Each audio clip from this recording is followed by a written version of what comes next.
Chaitanya Jaya Nityananda Jaya Dvaita Chandra Jaya Gaura Bhakta Vrinda Hare Krishna Krishna Krishna Hare Hare Hare Ram Ram Ram Hare Hare.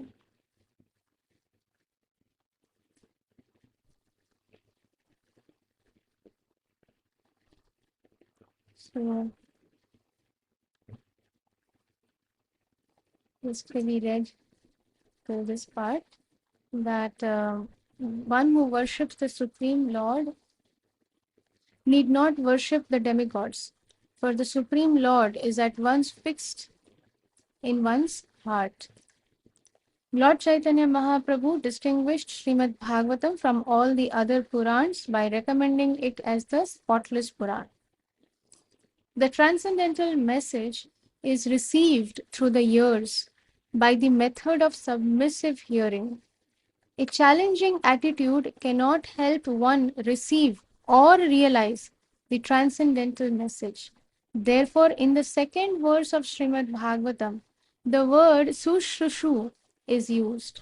This word indicates that one should be eager, shrushu. One should be eager to hear the transcendental message. The desire to hear with interest is the primary qualification for assimilating transcendental knowledge.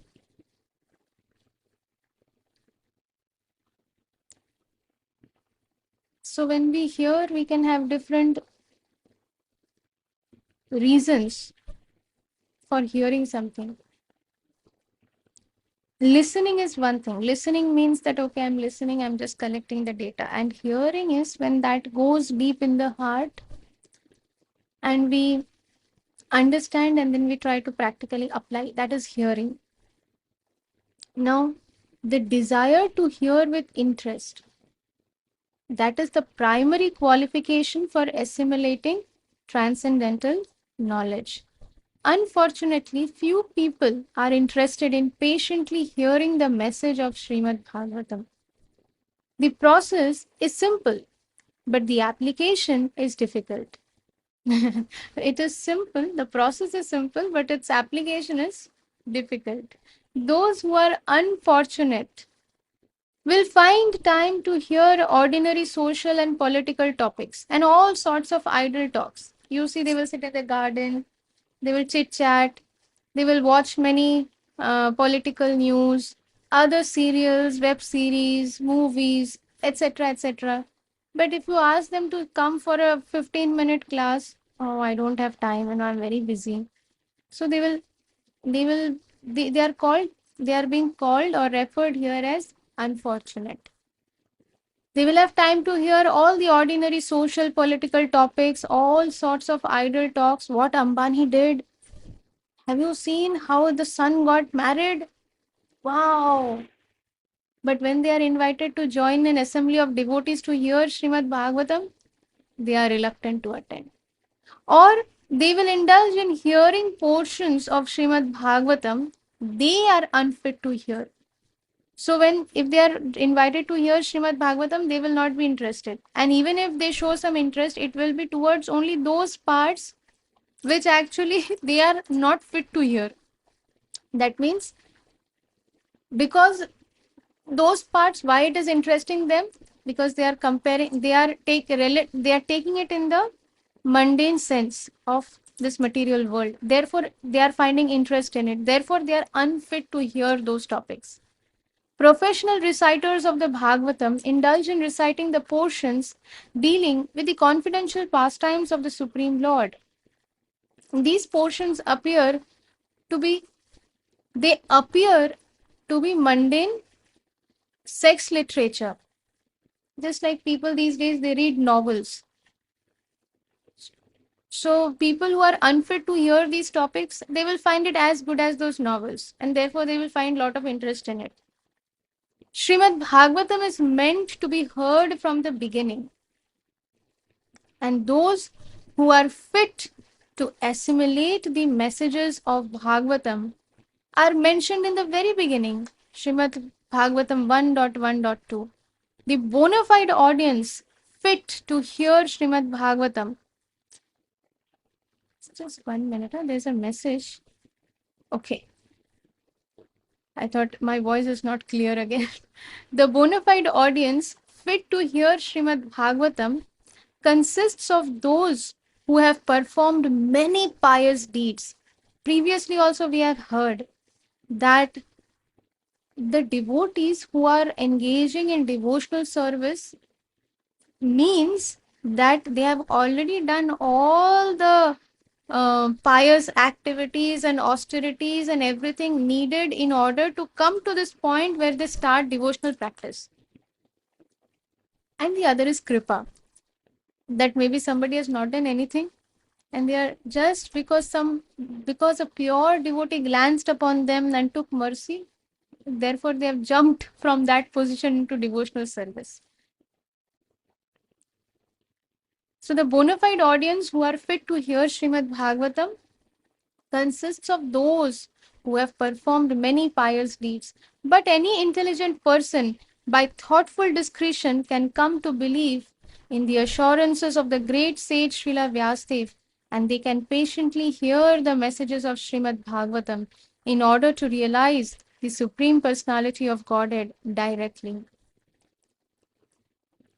That means any person who is intelligent, if they use their intelligence, then they will be able to believe everything that the sage Srila Vyasadeva has mentioned in Srimad Bhagavatam, and therefore they will take interest in hearing Srimad Bhagavatam patiently. Not that, tell me something interesting, tell me something. Everything is interesting. It is because we are unfit, therefore we find this as interesting and that as not interesting. That means we are unfit to hear those topics that we are finding interesting. Anyhow, we should continue hearing Bhagavatam because that will purify us. One need not struggle through the different Vedic stages of realization, for one can quickly be lifted to the position of Paramhamsa simply by agreeing to patiently hear the message of Srimad Bhagavatam. Do you want to hear the message of Srimad Bhagavatam? Yes, I want to hear. Simply by agreeing that yes, I want to hear. It's okay, how much ever time it takes. I want to hear it patiently. I want to understand it.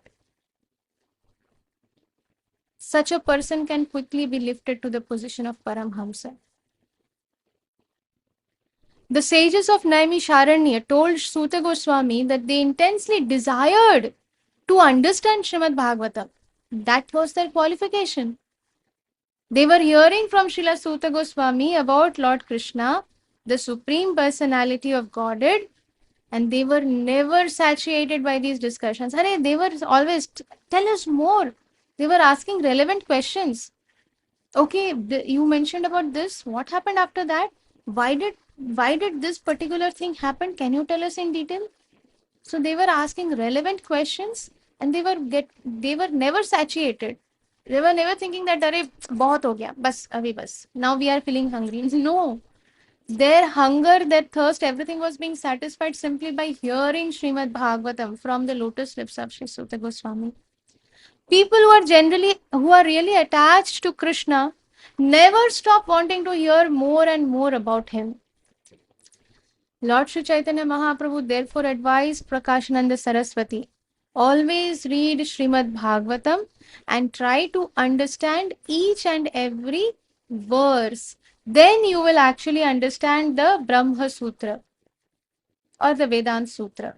You say that you are very eager to study the Vedanta Sutra, but you cannot understand the Vedanta Sutra without understanding Srimad Bhagavatam.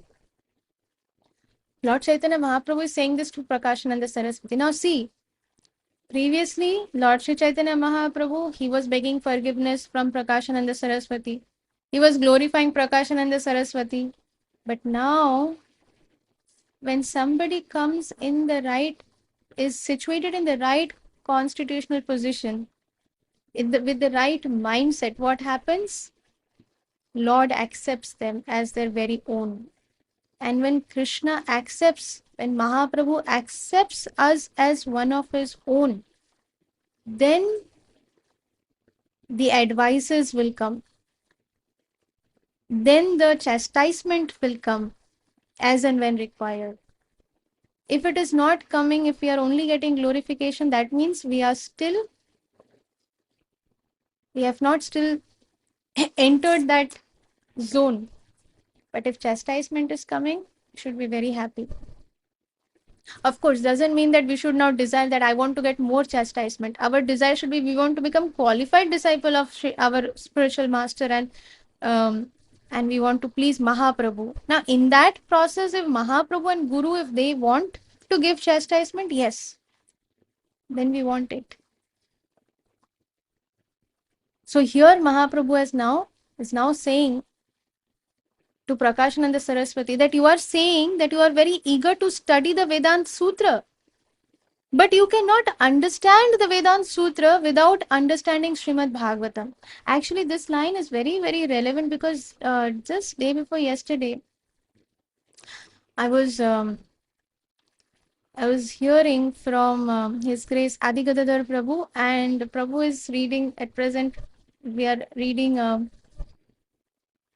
Brihad Bhagavatamrit, and Prabhu was mentioning this that